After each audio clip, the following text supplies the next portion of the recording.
My objective is to make everybody equally happy, and I've succeeded. Good morning, folks. How are you? I was listening to your comment about the number of taxpayers who are going to be supporting welfare recipients. Yeah. This is the most alarming statistic I've heard. Insightful was the word you were looking for. Insightful. So instead of talking about that, the media and politicians are talking about same-sex marriage and changing the date of Australia Day. Can you understand that the voters of Australia just find this bizarre? I'm neither the media nor the politician. Okay. And so, as Tony Jones would say, I'll take that as a compliment. Okay. Bye, gentlemen. Thanks for doing it. Thanks. So, have you got a moment? Yeah, sure. Mate, what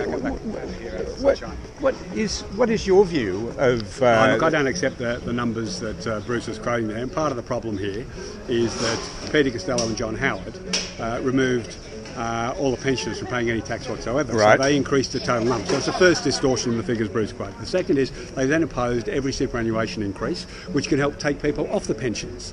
And so if you want people to be able to look after themselves in retirement, particularly, you need to increase super. And this government and the previous Howard governments knocked over increase. We're moving from, remember, 9% to 12%, and then wanting to add an extra 3% private to get you to 15%. A number probably needed to get more people to not be on the sort of numbers you're talking about. Right. Those are the sort of things you need to do if you don't want a situation like Bruce was describing. But he was just cherry-picking current figures to ignore the changes that they'd opposed, which would have reduced those figures.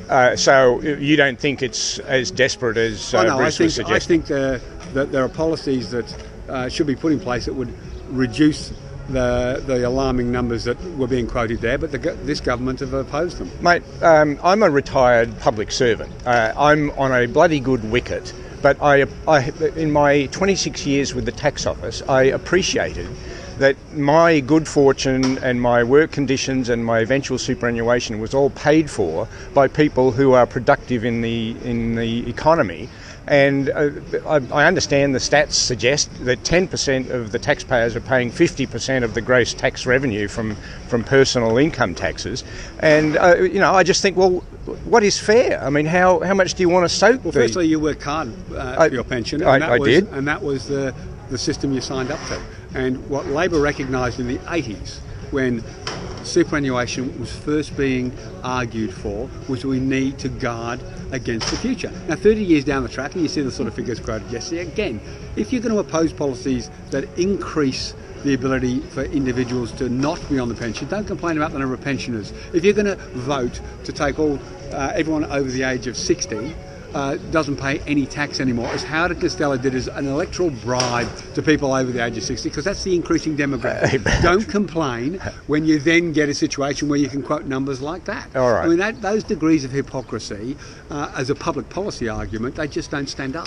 Are you in favour of the public having a say in the same-sex marriage debate? You can take a poll tomorrow on this. Do I believe that what we're going through at the moment is a waste of taxpayers' money of $150 odd million simply as a way of covering Malcolm Turnbull's internal political problems? Absolutely.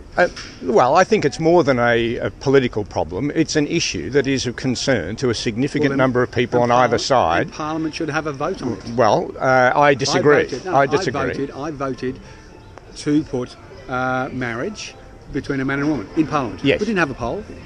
John Howard didn't go for a poll on it. Did you object then? No. It wasn't as controversial then as it is now. Yes, it was controversial. It was designed as a wedge. It was exactly controversial. Okay. Don't pretend that. Howard tried to wedge Labor on it. Labor voted for it. But he didn't go to a poll. He didn't conduct the ABS to do an opinion survey. He didn't even try a referendum on it. He just moved a motion, an amendment in Parliament. And that's all. This needs to be fixed. It's all that has to happen. But Malcolm Turnbull is in such an internal debacle inside the Liberal Party. I agree with that. This is a $150 million fig leaf, which is non-binding, doesn't guarantee everyone will vote. Okay, so of course, vote. Of course. Go and do an opinion poll. Don't waste the taxpayers' money like it's this. gone from 20 million to 60 million to 120 million, now 160 million. I'm intrigued about rubbery figures, but my opinion right from the start was I wanted society as a whole to make the decision I on believe this in matter. a representative democracy. Well, okay, if you can disagree, you can say we should have opinion polls. Not on we should everything. have- Not on well, everything. Why not? I mean, it's good of you to decide which ones the public can and can't. Well, speak this to. is a Either central you elect issue it- to no. society, surely. Yeah, but so's the level of taxation. So's a whole range of things. But you're deciding that, oh no, I think only this one should be. No, not Okay. by no means. Well, you're either in Organ favour of donation, citizen- organ If you're donation, in favour of citizen euthanasia. initiated referendum, go for it. I'm not a fan of that Okay. system. I believe in a representative democracy. You elect your parliamentarians, you expect them to do their job.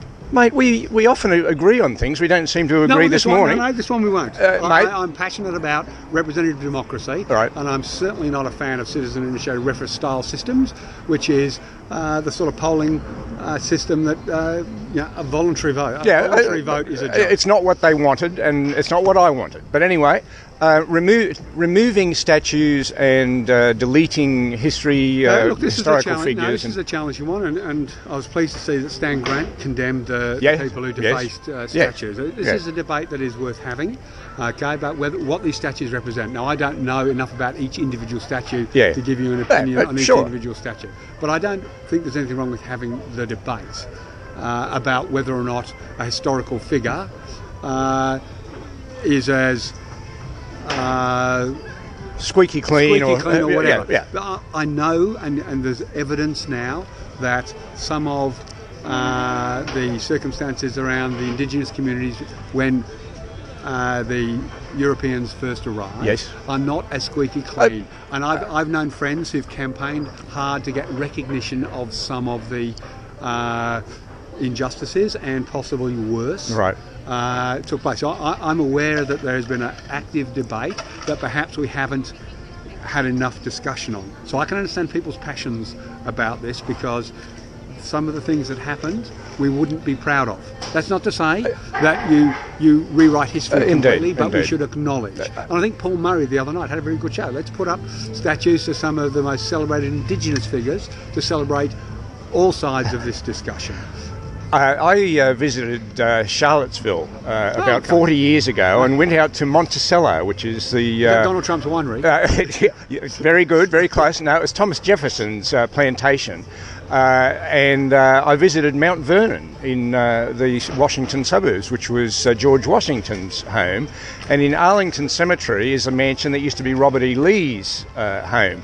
And this sort of history revisionism is moving to wipe. I'm not sure that it's historical revisionism to want to be historically accurate. Okay. So if someone walked up and said, "Hey, there's clearly a statue over there that celebrates Nazism," you would say, "Right, we can't have that. Let's pull that down." Okay. I don't think anyone would say, "You're Joseph Stalin, Iraq." Pol Pot, all those. All of those. Yeah. So there's plenty of statues around the world that represent or have represented and been pulled down by people. Yes. Okay. You go to Saddam Hussein in Iraq. People, famous photos of his statues being pulled down. So there is legitimate argument to be had about whether a statue represents something that people find offensive. Now, what's happening is that people are redebating some of the issues, and the line is moving. And they're taking it on themselves to make these decisions for the public at large. Stan Grant, to his credit, has absolutely criticised. Well, I don't mention Stan. I'm talking about the Yarra Council and the. Oh no! Look, they're just running their own political agenda. Indeed. They're green councils that are running their own agenda. Okay, and you and I are going to have an agreement there. Okay, all right, mate. All right, as always. Pleasure. Okay, I don't want to be gambling with our future, mate. Given your current situation. Okay.